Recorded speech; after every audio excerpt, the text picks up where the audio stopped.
Okay, thank you so much for your patience. I'm back, and I will have a few notes for you, then I will take your questions. Let me start with Syria. The Office for the Coordination of Humanitarian Affairs reports that cross-border aid deliveries continue from Türkiye into northwest Syria. Today, 9 UN trucks with aid crossed into Idlib using the Bab Al-Hawa border crossing. The convoy was carrying 200 metric tons of food assistance from the World Food Programme, enough for some 80,000 people, as well as school supplies from UNICEF. Meanwhile, the humanitarian community in Syria continues to provide vital support to people in eastern Aleppo. UNICEF reports that after months of test and repair work, water is flowing again from the al-Bayda station, which had been out of service since 2017. Some 300,000 people in al-Bab in northeastern Aleppo, including displaced families and host communities, depend on this water station. Water is reaching part of al-Bab's population, but urgent support is needed to restore the station to full capacity. OCHA says that as of today, some 664,000 people remain newly displaced across the country, mostly in Idlib and Aleppo, and that is since November 27th. This marks a decrease of about 64,000 people compared to a week ago. More than 3/4 of those who remain displaced are women and children. The UN and our partners continue to track population movements on a daily basis through a working group co-chaired by OCHA. Our colleagues say that returnee movements remain fluid, with nearly 486,000 people having returned to their areas of origin, mostly to Hama and Aleppo governorates over the past months. Now, turning to Gaza, the UN Office for the Coordination of Humanitarian Affairs is alarmed by ongoing attacks across the Gaza Strip that have left scores of Palestinians dead. Our colleagues are telling us that an airstrike near Kamal Adwan Hospital in North Gaza Governorate last night reportedly killed dozens of people, including health workers. Today, we're also told by our colleagues that staff, patients, and their companions were forced out of the facility. Significant damage to the hospital has also been reported. Our UN teams continue to face systematic denials of humanitarian access to North Gaza. Just today, another attempt by the UN to reach parts of North Gaza Governorate were denied by the Israeli authorities. Since early October, most UN-coordinated attempts to access these areas have been denied. The few exceptions have faced significant impediments, which often prevent teams from accomplishing the work they set out to do. Our humanitarian colleagues also noted that last night, another attack was reported in the Sheikh Radwan area of Gaza City. OCHA visited the area and noted that overstretched health facilities were receiving mass casualties from the strike. OCHA's team in Gaza City also assessed the needs of people displaced from North Gaza Governorate, which has been under siege, as we've mentioned here, for several weeks. The team in Gaza City said that few water wells are operating in areas where displaced people have gathered, and the sewage network has been damaged. There is no solid waste management. Hospitals are overcrowded, and people are living in unsanitary conditions that are raising the risk of disease outbreaks. Our colleagues also tell us that people at displacement sites also face risks due to potential flooding. Now, in the West Bank, our colleagues tell us that as of yesterday, Israeli forces had killed 20 Palestinians over a 10-day period, including at least 12 deaths due to airstrikes. Our colleagues say that Israel's military operation in Tulkarm's refugee camp caused extensive damage to infrastructure. OCHA warns that lethal warlike tactics are being applied repeatedly during these operations in the West Bank, raising concerns over use of force that exceeds law enforcement standards. As this year draws to a close, our humanitarian colleagues report that 2024 marked the largest number of Palestinians displaced across the West Bank since OCHA's records began nearly 2 decades ago. They tell us that as of Tuesday, a total of 4,706 Palestinians have been displaced across the West Bank this year, including 1,949 children. The majority were displaced in operations carried out by Israeli forces, primarily in refugee camps and other urban areas of the northern West Bank. Our colleagues also note that demolition of Palestinian property was among the other factors driving record displacement this year, which also including settler violence and access restriction. Over the past year, Israeli authorities have demolished or forced the demolition of over 1,200 structures, citing lack of permits. And now turning to Sudan. In the capital, Khartoum, the World Food Programme is scheduled to start distributing food on Sunday, 29 December, and this food is destined to approximately 78,000 people. The food assistance is currently being offloaded after a WFP-led convoy of 28 trucks arrived in Khartoum on the 25th of December. This, our colleagues say, is the largest convoy to reach the capital since the start of the conflict in April 2023. The convoy includes WFP food assistance, UNICEF supplies, and aid for other partners. This convoy is also the first time since the start of the conflict that WFP food assistance has been delivered to Mayo and Alingaz in southern Khartoum. Both areas are at risk of famine, according to the IPC classification. WFP has been working to gain access to all parts of Khartoum, taking advantage of brief lulls and fighting to deliver food assistance while also supporting the community efforts to deliver daily hot meals. In July, a WFP convoy delivered food and nutrition assistance to people in Bari, Karari, Umbada, and Omdurman localities of Greater Khartoum. WFP is also working to expand the delivery of hot meals through the community-run projects in Jebel Aulia. WFP is already supporting community kitchens in Mayo and is working to expand hot meals to Alingaz as well. And finally, we have an international day today, and it is the day of the International Day of Epidemic Preparedness. In his message, the Secretary General says that COVID-19 was a wake-up call to the world. Millions of lives were lost, economies shattered, health system pushed to the brink, and daily life upended for all of humanity. On this day, he calls on countries to heed the lessons of past health emergencies to help prepare for the next. And that is it for me. I will take your questions. Edie, go ahead. Thank you, Stephanie.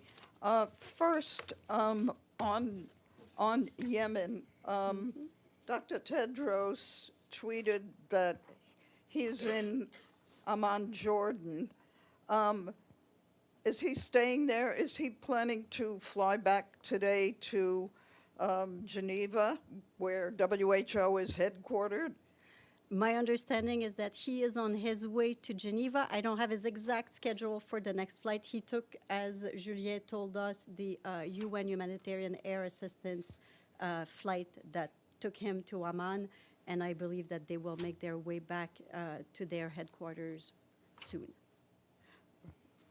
Thank you. And secondly, can you tell us on Gaza, is Kamal Adwan Hospital still operating after this attack? We checked with our colleagues from the World Health Organization just now, just before the briefing once again. What they're telling us is that right now they don't really have access to the hospital. As I said in the note, you see, we noted once again how difficult it is for us to have access to these areas. So they're continuing to check and to see what exactly is the state of this hospital. But just as a reminder, we continue to call on all parties to comply with their obligation to respect and protect in all circumstances medical personnel and medical units, including hospitals and health facilities. Kamal Adwan is one of the last, if not the last, hospitals that was operating in this part of Gaza. Sick and injured children are going into this hospital. We're going into this hospital to get treatment. Sick and injured men, women were also going there with medical personnel, risking their lives in some cases to continue to provide services to people who really need it. And this is why we continue to call for an immediate ceasefire in Gaza. We continue to call for the protection of all medical facilities in Gaza. Yes. I mean, you've been calling for that for a long time from this podium. The Secretary General has been. And to be frank, it hasn't worked. I mean, Kamal Adwan Hospital was just seized by Israeli authorities in the last few hours. And by all accounts, all of the doctors and all of the patients inside have been forced out. Their whereabouts are unknown, and their safety is unknown at this point. So with that said, what is the message from the Secretary General on the protection of the patients and hospital staff and anyone else that is unaccounted for right now from Kamal Adwan Hospital? These actions put the lives of all of these people in even more danger than what they faced before. And for us, you know, what we can do, we have colleagues on the ground who continue to try to get access. You know, we've been reporting in the past few weeks, several weeks now, how we've been making attempts to deliver assistance to this part of Gaza, to the hospital. In some cases, I think, was it on Monday that I think I was able to report that we were able to, that WHO was able to bring some assistance to the hospital.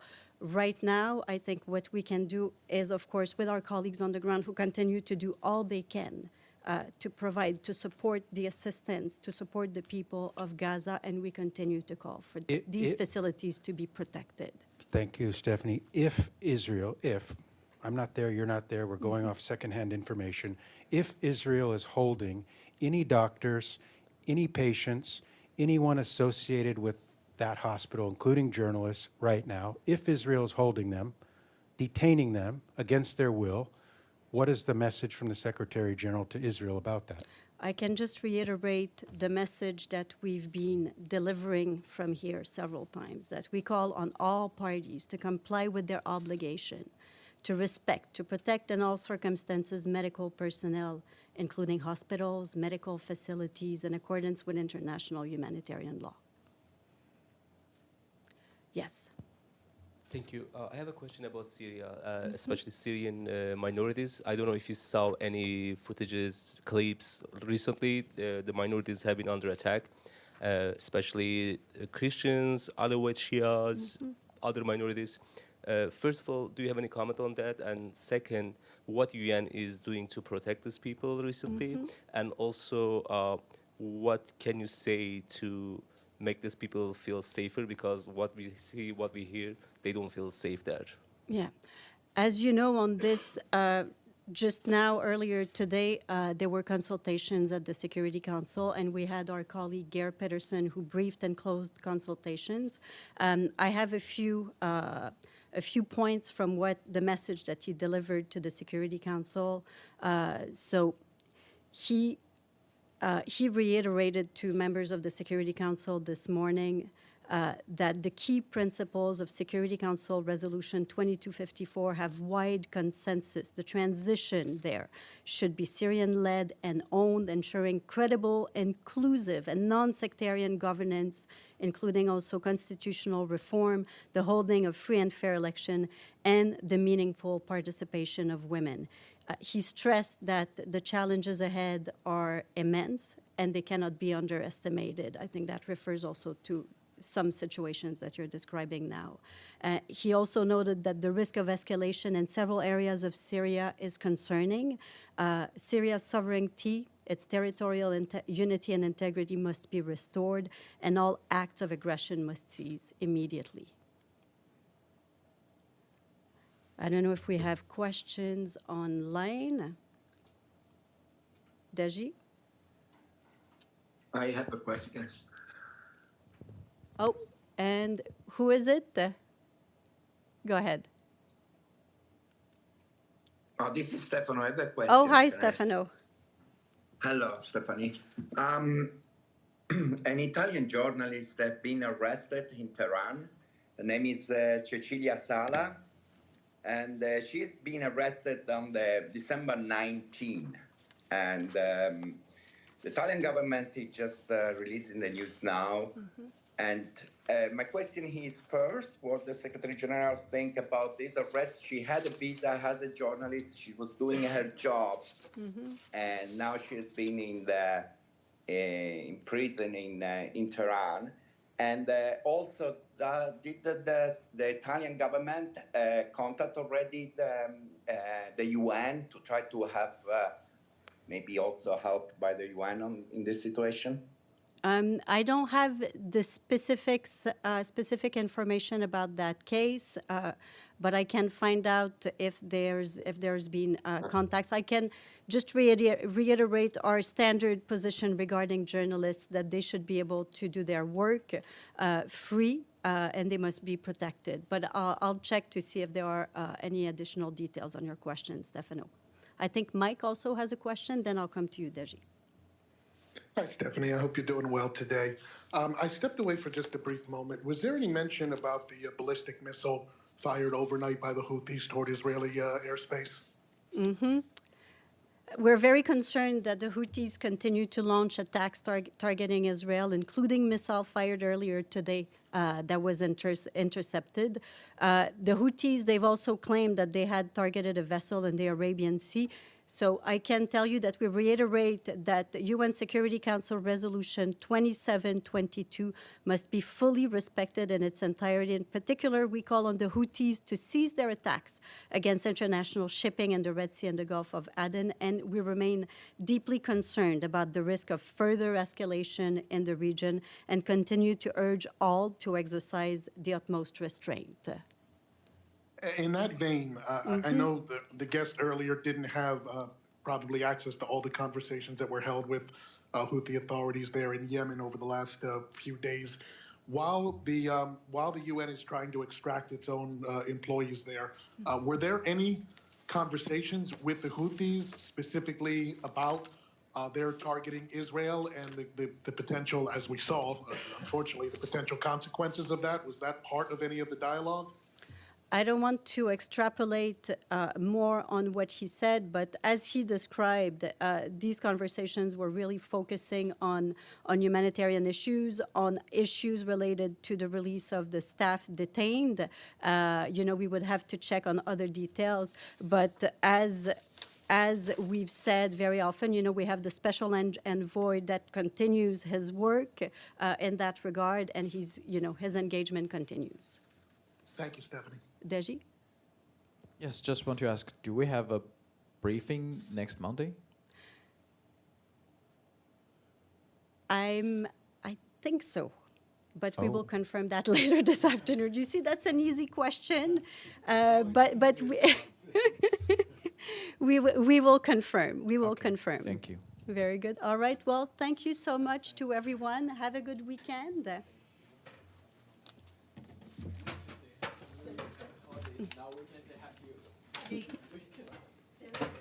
There's a Security Council. I know.